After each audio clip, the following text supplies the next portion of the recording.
Assalamualaikum warahmatullahi wabarakatuh. Hai semua, perkenalkan nama aku Cus Nur Rahmawati. Dalam video kali ini aku akan melakukan praktik mengajar atau micro teaching di kelas 5. Selamat menonton teman-teman. Assalamualaikum warahmatullahi wabarakatuh. Waalaikumsalam warahmatullahi wabarakatuh. Selamat pagi anak-anak. Pagi Bu. Masih kurang semangatnya. Selamat pagi anak-anak. Pagi Bu. Gimana kabarnya hari ini anak-anak? Sehat semua? Alhamdulillah luar biasa. Allahu Akbar. Nah, sebelum mulai pembelajaran, ada baiknya kita berdoa terlebih dahulu. Ibu kalau pada ketua kelas ya Papa, silakan. Sebelum kita memulai pembelajaran kali ini, alangkah baiknya kita berdoa terlebih dahulu. Berdoa dimulai. Berdoa selesai. Ya, terima kasih Pak. Sebelum kita masuk ke pembelajaran, coba dilihat kanan kirinya ada nggak teman yang nggak masuk? Ada Bu. Siapa tuh yang nggak masuk? Roni Bu. Kenapa Roni nggak masuk? Sakit. Sakit apa? Pusing Bu katanya. Oh, pusing. Kita doakan semoga teman kita yang nggak masuk hari ini yang sedang sakit bisa kembali lagi ke sekolahnya, bisa belajar bareng bersama kita. Amin. Sebelum belajar biar lebih semangat, ibu minta kalian semua berdiri. Kita akan nyanyi lagu nasional terlebih dahulu.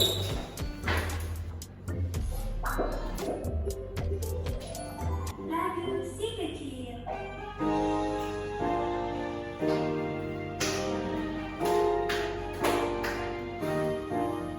Dari Sabang sampai Merauke berjajar pulau-pulau, sambungan nyambung menjadi satu, itulah Indonesia. Indonesia tanah airku, aku berjanji padamu menjunjung tanah airku, Indonesia.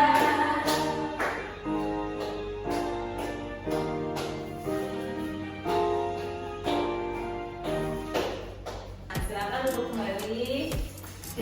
Hari ini kita akan belajar mengenai siklus air tanah.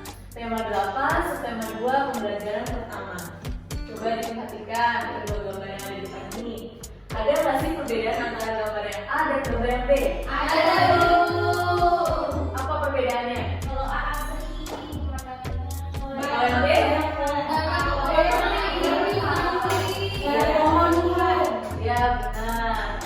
Ibu mau tanya, bisa nggak sih gambar pada gambar A lingkungannya berubah menjadi lingkungan yang ada pada gambar B? Bisa.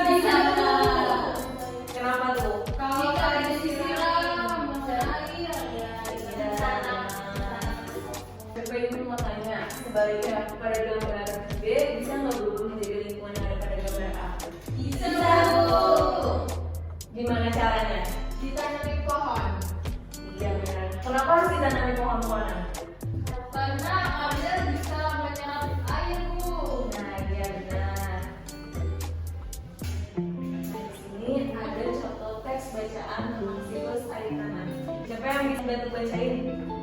Ya silakan bisa. Siklus air tanah. Proses siklus air pada bauran air bergerak meninggalkan tanah ke udara, menghancurkan mampu berkumpul berstruktur tanah. Ya terima kasih Nisa. Nah pada paragraf selanjutnya ada yang bisa bantu bacain? Iya boleh silakan lihat. Saat hujan turun, air tidak langsung hanyut, tetapi air akan terserap dan tersimpan di dalam tanah. Ini kan merupakan contoh dari teks bacaan non fiksi. Nah ada yang tahu nggak sih apa itu teks non fiksi? Saya Bu, Iya boleh apa itu ya? teks yang berisikan fakta Bu. Nah, jadi teks non fiksi merupakan suatu tulisan berbasis data dan fakta sebenarnya yang disajikan dengan gaya bahasa formal atau non formal berupa argumentasi, eksposisi, atau deskripsi. Teks non fiksi juga bisa diartikan sebagai suatu karya tulis yang sifatnya berdasarkan fakta dan kenyataan serta adanya kebenaran di dalamnya. Di sini juga ada struktur teks non fiksi.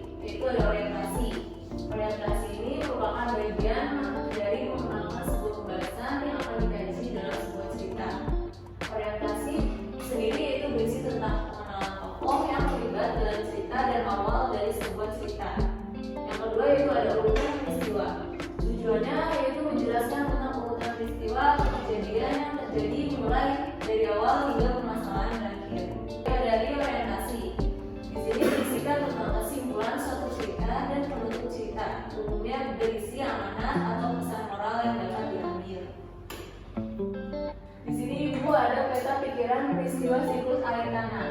Pada siklus air tanah ada beberapa peristiwa. Antara lain peristiwa yang pertama ada yang tahu? Ya, Pak, silakan. Untuk peristiwa yang pertama yaitu air itu bergerak meninggalkan tanah ke udara dan air itu turun mati dalam bentuk air hujan. Ya, jadi peristiwa pertama itu air bergerak meninggalkan tanah ke udara dan air turun lagi ke tanah dalam bentuk air hujan. Nah, untuk peristiwa yang kedua, ada yang bisa jawab? Iya, Dian, silakan. Peristiwa yang kedua yaitu air cadangan akan selalu ada apabila daerah resapan air selalu tersedia, Bu. Coba dilihat dulu. Ya, benar. Jadi peristiwa yang kedua itu air cadangan akan selalu ada apabila daerah resapan air selalu tersedia. Nah, peristiwa yang terakhir dari siklus air tanah. Ada yang tahu? Saya tahu. Apa, Pak Adila? Jadi di peristiwa ketiga keberadaan hutan itu sangat penting karena hutan berperan dalam penyimpanan air. Coba lihat dulu.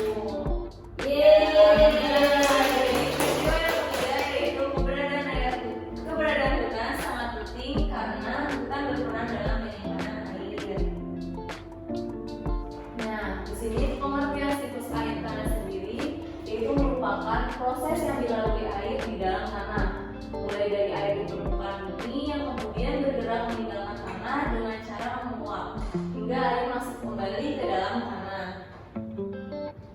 Nah, di sini ada faktor-faktor yang mempengaruhi berkurangnya ketersediaan air tanah.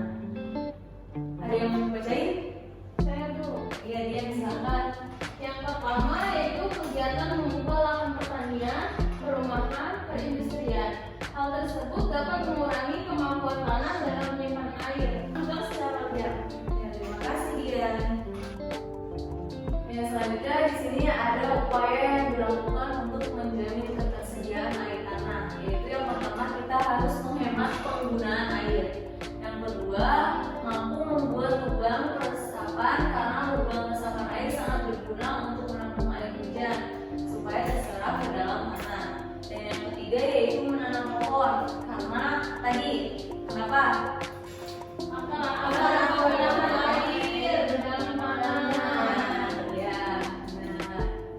Nah, di sini kita akan melakukan percobaan dengan alat dan bahan, yaitu ada air yang pertama, dan yang kedua ada batu bata, yang ketiga ada bongkahan-bongkahan batu, dan yang keempat yaitu ada loyang, tempat untuk menaruh air. Nah, langkah-langkahnya yaitu siapkan air, batu bata, bongkah-bongkahan batu, dan 2 buah wadah. Pada satu loyang letakkan batu bata. Jadi loyang yang pertama ini kita taruh batu bata. Nah, dan loyang selanjutnya kita masukkan bongkahan-bongkahan batu.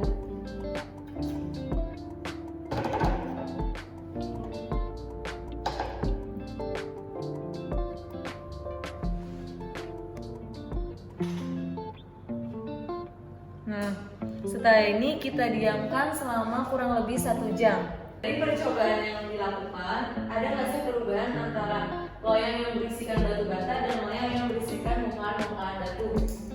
Ada batu yang bata menyusut airnya lebih sedikit. Kenapa air yang ada di dalam loyang batu bata airnya bisa menyusut? Harus terserap ke dalam batu bata. Namanya kenapa? Batu bata kan dari tanah, jadi bisa nyerap air. Nah, iya benar. Jadi, mengapa loyang ada batu batanya ini airnya menjadi menyusut? Karena batu bata sendiri terbuat dari tanah liat. Mereka yang bisa menyimpulkan dari percobaan yang telah dilakukan. Saya tahu. Ya, silakan Ako. Setelah kita melakukan percobaan, maka kesimpulannya percobaan yang dilakukan membuktikan peristiwa terbentuknya air tanah karena air terserap oleh batu bata yang terbuat dari tanah liat, sedangkan untuk loyang yang berisikan bongkahan-bongkahan batu menunjukkan peristiwa terbentuknya air permukaan seperti ini. Terima kasih Ako, benar sekali jawabannya. Nah,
Coba dari apa? Jawab pertanyaan.